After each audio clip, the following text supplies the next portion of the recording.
en retard là? On t'attendait. Oh là là. Oh, je suis vraiment désolée. Oh, je pense avoir le temps. Bon, c'est vrai, j'ai pris mon temps ce matin. En temps ordinaire, pourtant je suis tout le temps à l'heure, mais... Voilà, je suis prête. Le temps, le temps. Le temps emporte sur son aile et le printemps et l'hirondelle, disait Alfred de Musset. Mais qu'est-ce que le temps? Il existe 9 sens différents du mot temps. Voici le premier que donne le Robert Illustré. Le temps est une continuité indéfinie. C'est un milieu où se déroule la succession des événements et des phénomènes, les mouvements et les changements et leur représentation dans la conscience. Waouh, t'as compris quelque chose? C'est pas évident, n'est-ce pas? La continuité. Quelque chose de continu, qui dure, indéfini, dont les limites ne sont pas déterminées. Le temps est un mystère pour l'homme, qui le regarde passer sans pouvoir le ralentir, ni bien sûr l'arrêter. Lorsqu'on vit un instant de bonheur, on voudrait pouvoir arrêter le temps. Et à l'inverse, quand on traverse une période difficile, on a l'impression que les secondes durent des heures. Tu as déjà vécu cela, n'est-ce pas? Lors d'un contrôle de maths, par exemple. Quand on parle de temps au cours de français, on pense forcément au temps de la conjugaison.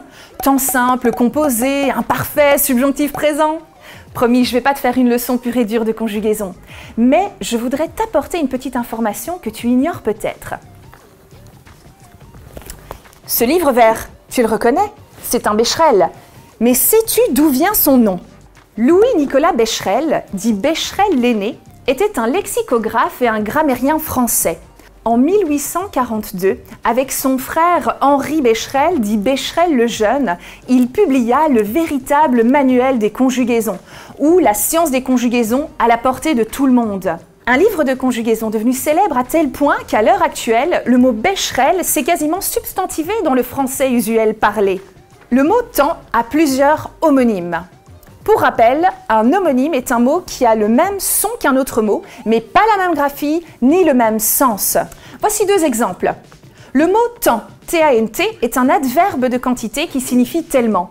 Il y a tant à apprendre au cours de français.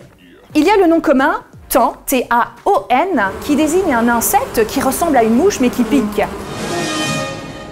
Nom de Zeus! Je suppose que tu as reconnu ce grand classique du cinéma, l'incontournable Retour vers le futur. Le voyage dans le temps est un vieux fantasme qui a attisé l'imagination de bon nombre d'artistes. Encore aujourd'hui, nombreux sont les films et séries à jouer avec cette notion pour nous faire voyager à travers les époques. Cloud Atlas, Denis Darko, Terminator, Les Visiteurs, L'Effet Papillon, Avengers, Mr. Peabody. Tu pourrais d'ailleurs profiter de cette période un peu spéciale pour en découvrir un ou 2, ou pour te lancer dans la lecture d'un super bouquin. La machine à explorer le temps est un roman de science-fiction écrit en 1895 par H.G. Wells. Il est considéré comme un classique du genre dans le voyage dans le temps. Dans la fiche pédagogique, je vais te mettre toute une liste de livres très sympas pour les ados. Il existe également toute une flopée d'expressions sur le temps. Il est maintenant temps pour moi de laisser la place à Heidi. Je vous laisse sur une très jolie chanson. Un peu vieillotte, mais c'est si beau. Avec le temps va, tout s'en va.